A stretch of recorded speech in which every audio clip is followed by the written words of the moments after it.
The Wanderer, a short story narrated by Edward Kitchen. Copyright Edo Projects 2020.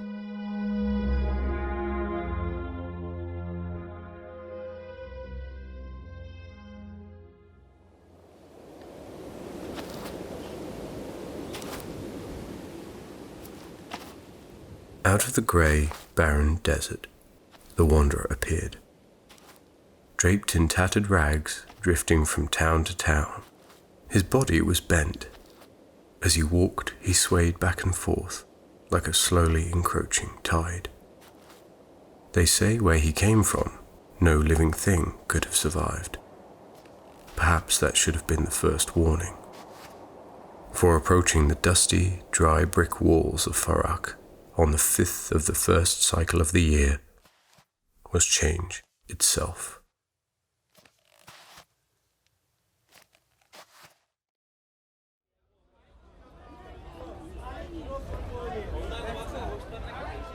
The town had seen many conquerors, but until now none were let in willingly.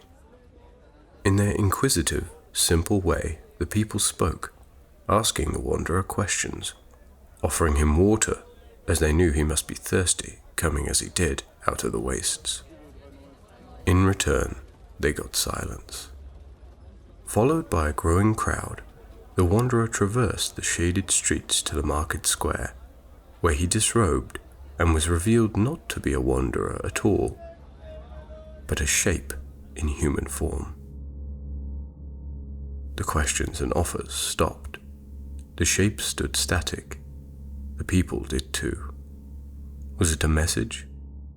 In fact, it was the second warning. The shape stood motionless, its abyssal surface undulating in black waves.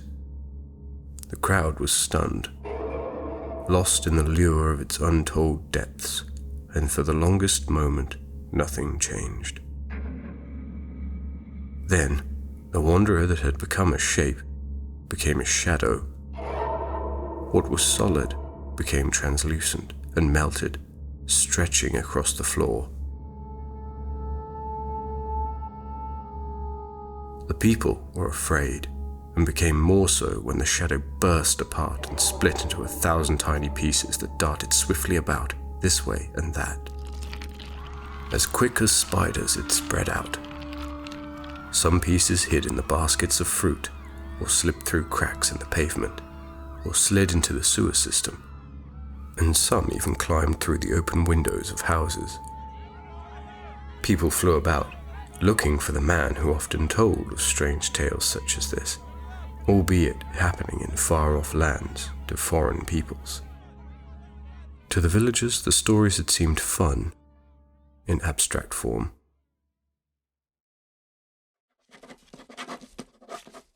This man, Cornelius Gage, was found, as usual, at his writing desk, penning just such a tale. When informed of the goings-on in the town square, he put down his quill and began to rummage around in a large oak chest.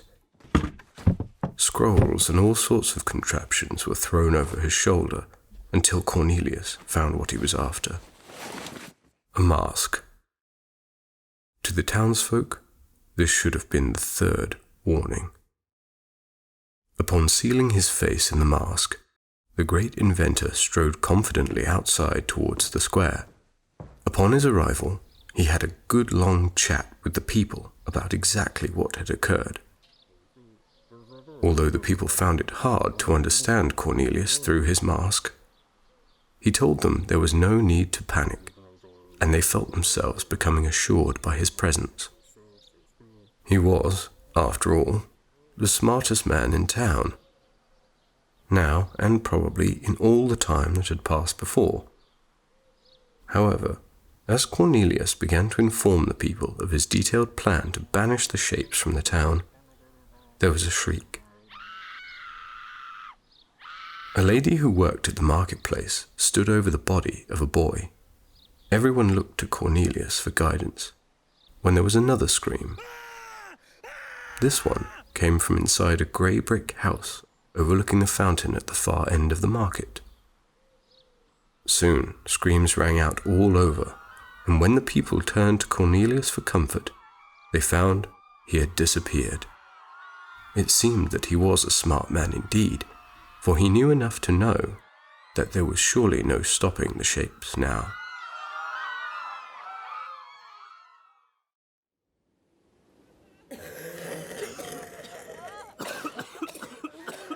The next month was tough for the people of Ferak.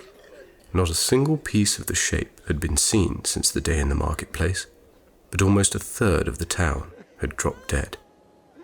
You couldn't move for the bodies, which, so some people said, gave the shapes more places to hide. Cornelius had locked himself in his house and refused to come out. A mob had smashed his windows and stormed the place, only to find him hidden behind a second door made of steel. They burned the house to the ground, but still he would not come out. It seemed they would only see Cornelius again if that was what Cornelius wanted. Meanwhile, a group of brave young heroes, led by the infamous rogue Anton de Galzas, went in search of help from the nearest town of Cass.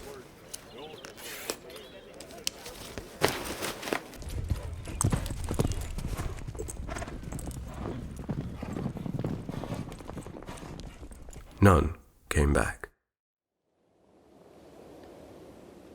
Another month passed, then another, until only 1 in 10 of the people still drew breath. The bustling town had become ghostly quiet. People cursed the black shapes, and cursed Cornelius even more for locking himself away. They asked themselves if it would ever stop. Then they asked their God for help. Every single person left wondered if it was their fate to perish one by one until none were left. The mayor was dead, and so were the town's elders. For a week or so, no one was in charge. People just wandered about aimlessly in search of nothing, or sat staring through the floor, hoping to wait it out. Just when things were at their lowest ebb, a young man whose name nobody knew volunteered to be the town's mayor. He wasn't exactly elected, but the few exhausted stragglers he asked offered no objection. This man said his name was Monty, and he claimed he would save the rest of the people if they would just follow him through the grey wastes and over the mountains beyond. No one took him up on it, for by now everyone was starving and didn't have the energy.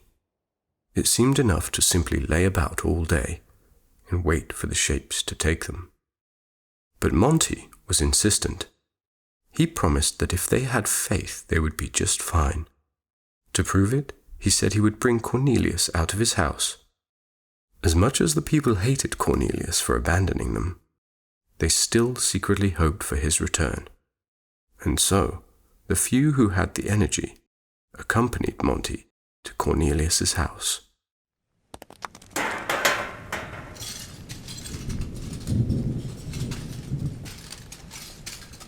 No one had much faith that Monty would be able to get the heavy steel door open, and even less so after he had called out for Cornelius to open up and been met with no reply.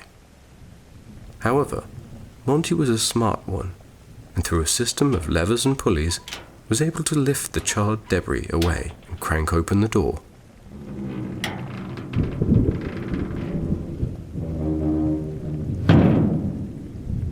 All gathered around for the return of their great inventor, and were crushed to be met with the skeletal grin of a decomposing corpse.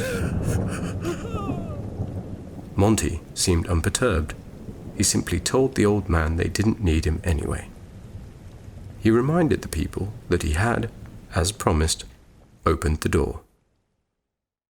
They returned to the marketplace, where Monty once again invited all the people left in the town to join him in his journey beyond the mountains. The bedraggled crowd didn't look impressed, so Monty upped his sales pitch. Beyond, he told them, was a valley of plenty, and he had been chosen by the rival of the shape to lead them there. All this, in some form or another, was established legend. Everyone had heard the stories of such a place growing up, and of such a Messiah that would lead them there in a time of peril. But none had given it serious thought, or even saw the need to go out there, as Farak was, in their eyes, already perfect. Now Farak was a graveyard, the people cemented this legend in their hearts as a truth. And so it was that exactly 4 months after the shape that had become a shadow burst into 1,000 pieces and cut through the populace, the remaining stragglers limped out of their dead town.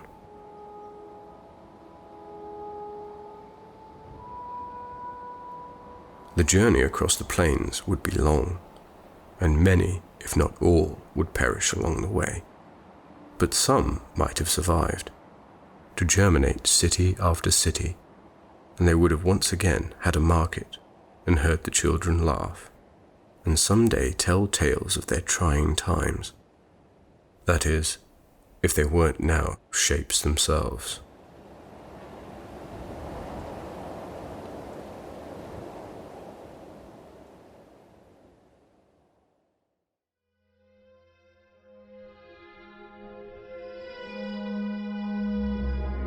This has been a reading of The Wanderer, an Edo Projects production.